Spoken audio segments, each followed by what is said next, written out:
just prescribed this medication for me. No. And he said that every time I had to come in for a review, I was going to do a pregnancy test. UK weather spoiled my skin. Few months of arriving to the UK, this was how my skin was looking like. And then disaster struck and my skin started looking like this. Damn!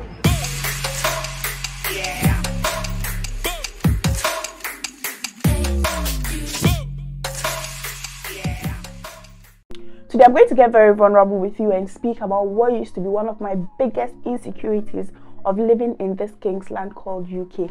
So if you know someone that is currently struggling with acne or pimples, or it is you watching me today and they've told you that acne or pimples has no cure, that's a lie. I'm telling you, it's a lie. It has a cure, and I only discovered it here in the UK.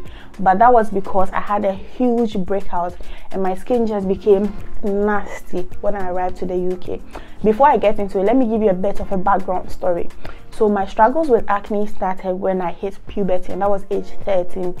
Whilst my colleagues were getting big hips and big nyash, mine was terrible skin on my face. That is sad. So my kind of pimples was the lumpy one that when you pop, it may or may not pop. So I just used to press it all the time, and I ended up giving myself hyperpigmentation. In fact, I had this neighbor who literally put me on her lap and pop my pimples for me. So it ended up giving me marks. So whenever I was walking in town, people were approaching me, especially those that sold cosmetics. They'll be like, my dear, come, I have this cream that will work for you. I have this that will work for you, and blah, blah, blah. And people in my life used to say, oh, don't worry, when you give birth, it will go away. But then I didn't want to wait till that time. So when I gave birth, to have clear skin, like, come on. When I arrived to the UK, the very few months were all right, no problems at all. But within that first year, I had this particular summer, oh my God, the pimple was just too much. It didn't matter what I did. I washed my bed sheets every 3 days. I changed my pillowcases. I changed my towels. I even stopped using towels as a whole. I was just using paper towels and then discarding them. I used all forms of soap. I looked for recommendations and everything. It just became too much and I became fed up.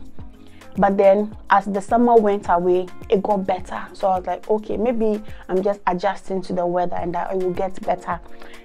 Fast forward to the next summer, the same thing happened.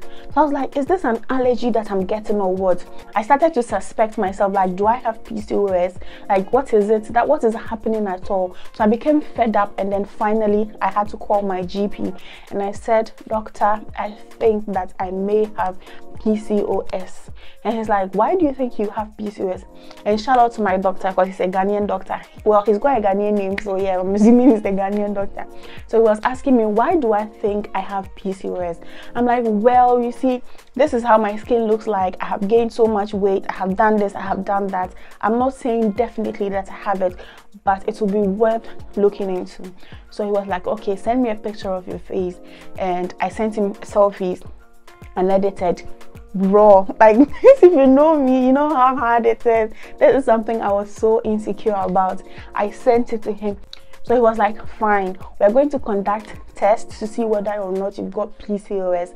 So he booked me for a couple of blood tests, which I did, and the results came back and I did not have PCOS. So I was like, okay, fine, now that we've ruled that one out, please refer me to a dermatologist.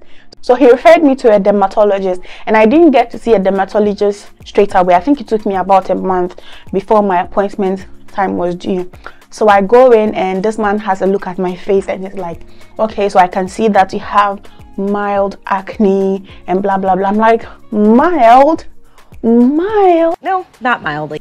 So I was now imagining, if what I had was mild, how does severe acne or pimples look like? Anyway, so the first thing he gave me was a steroid cream. He said that I should apply to my face day and night, and I'll come back again in about 3 months to see whether it had worked. I was happy because never had I gone to the hospital for them to give me a cream to use on my face. So I started using this steroid cream and I was not seeing changes. I used it religiously, but I wasn't seeing any changes. So on my next review, I told him, look, I've tried this cream, it's not working for me. I don't know why. I still have breakouts, it's still popping up every day. So what do we do? He was like, okay, fine, let's move on to the second line of treatment. And the second line of treatment was using the steroid cream and then an antibiotic. I think it's tetracycline or something. So I said, okay, fine. So I took the cream. I was a bit, well, still skeptical about the cream because obviously I used it and I didn't see any change. So I started using the cream and the antibiotic, and then there was no significant improvement, seriously. Then on my next review, when he had to see whether the antibiotics and the cream were working, I go in and he's like, okay, fine, looks like this isn't working as well.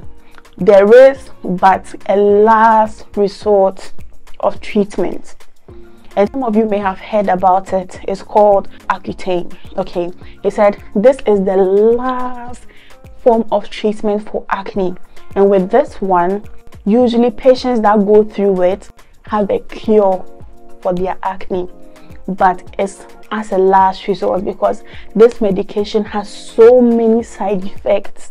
So we don't usually start treatment with that. I said, okay, fine, because I've tried steroid cream, it didn't work. I've tried steroid and antibiotics, it didn't work.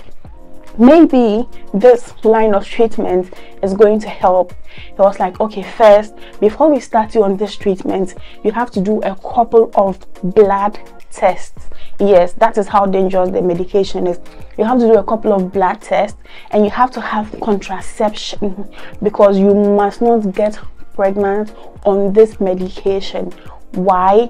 Because one of the side effects of getting pregnant on this medication is giving birth to babies that have birth defects.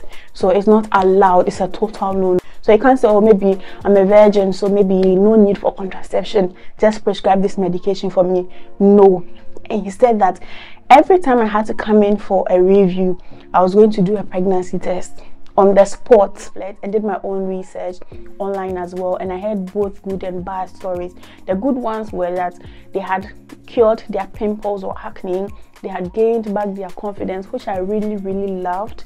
And then the bad side was that even after they had stopped taking this medication, they had a baby with birth defect, which was very scary for me, but I had already made up my mind. Yes, that was how tired I was.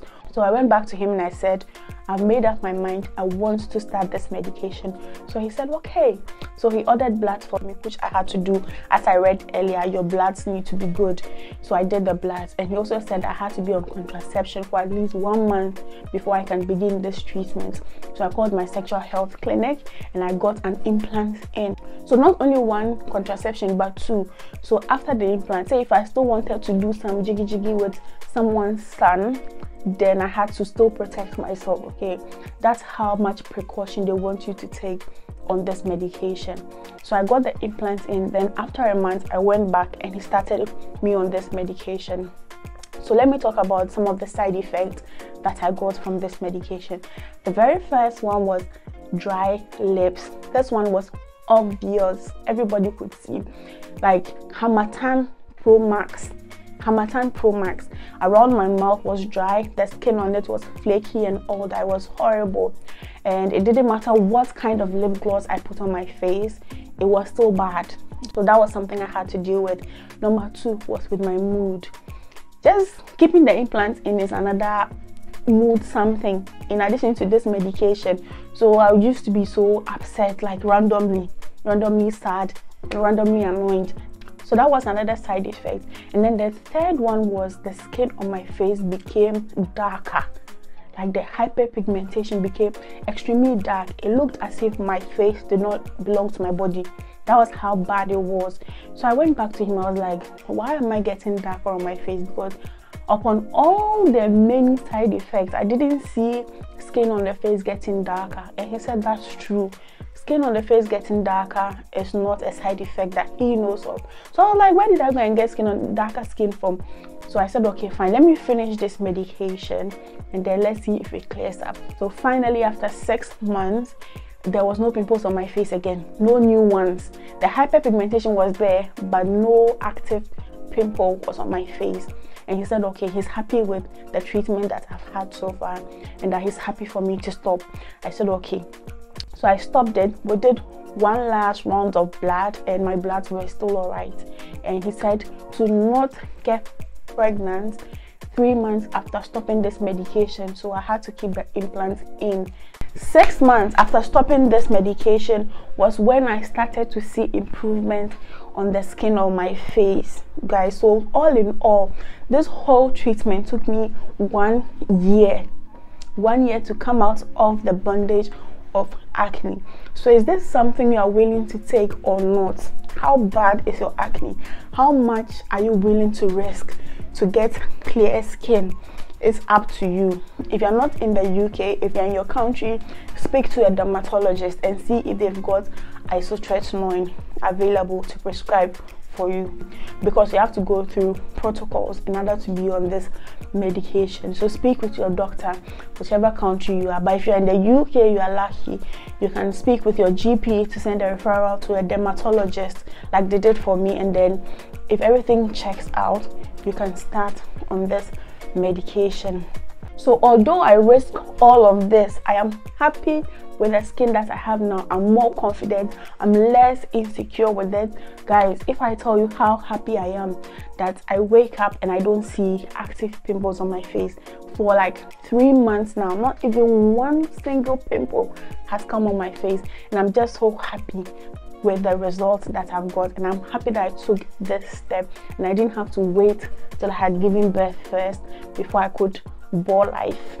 Thank you very much for watching today's video. Send this video to someone that is struggling with acne as well. Okay, it will help them. And if it is you, do your research properly and make up your mind and go for it or not. It depends on you. Thank you very much. If you're not subscribed to this channel, please subscribe, join my Telegram page, and I'll see you in my next one. Bye.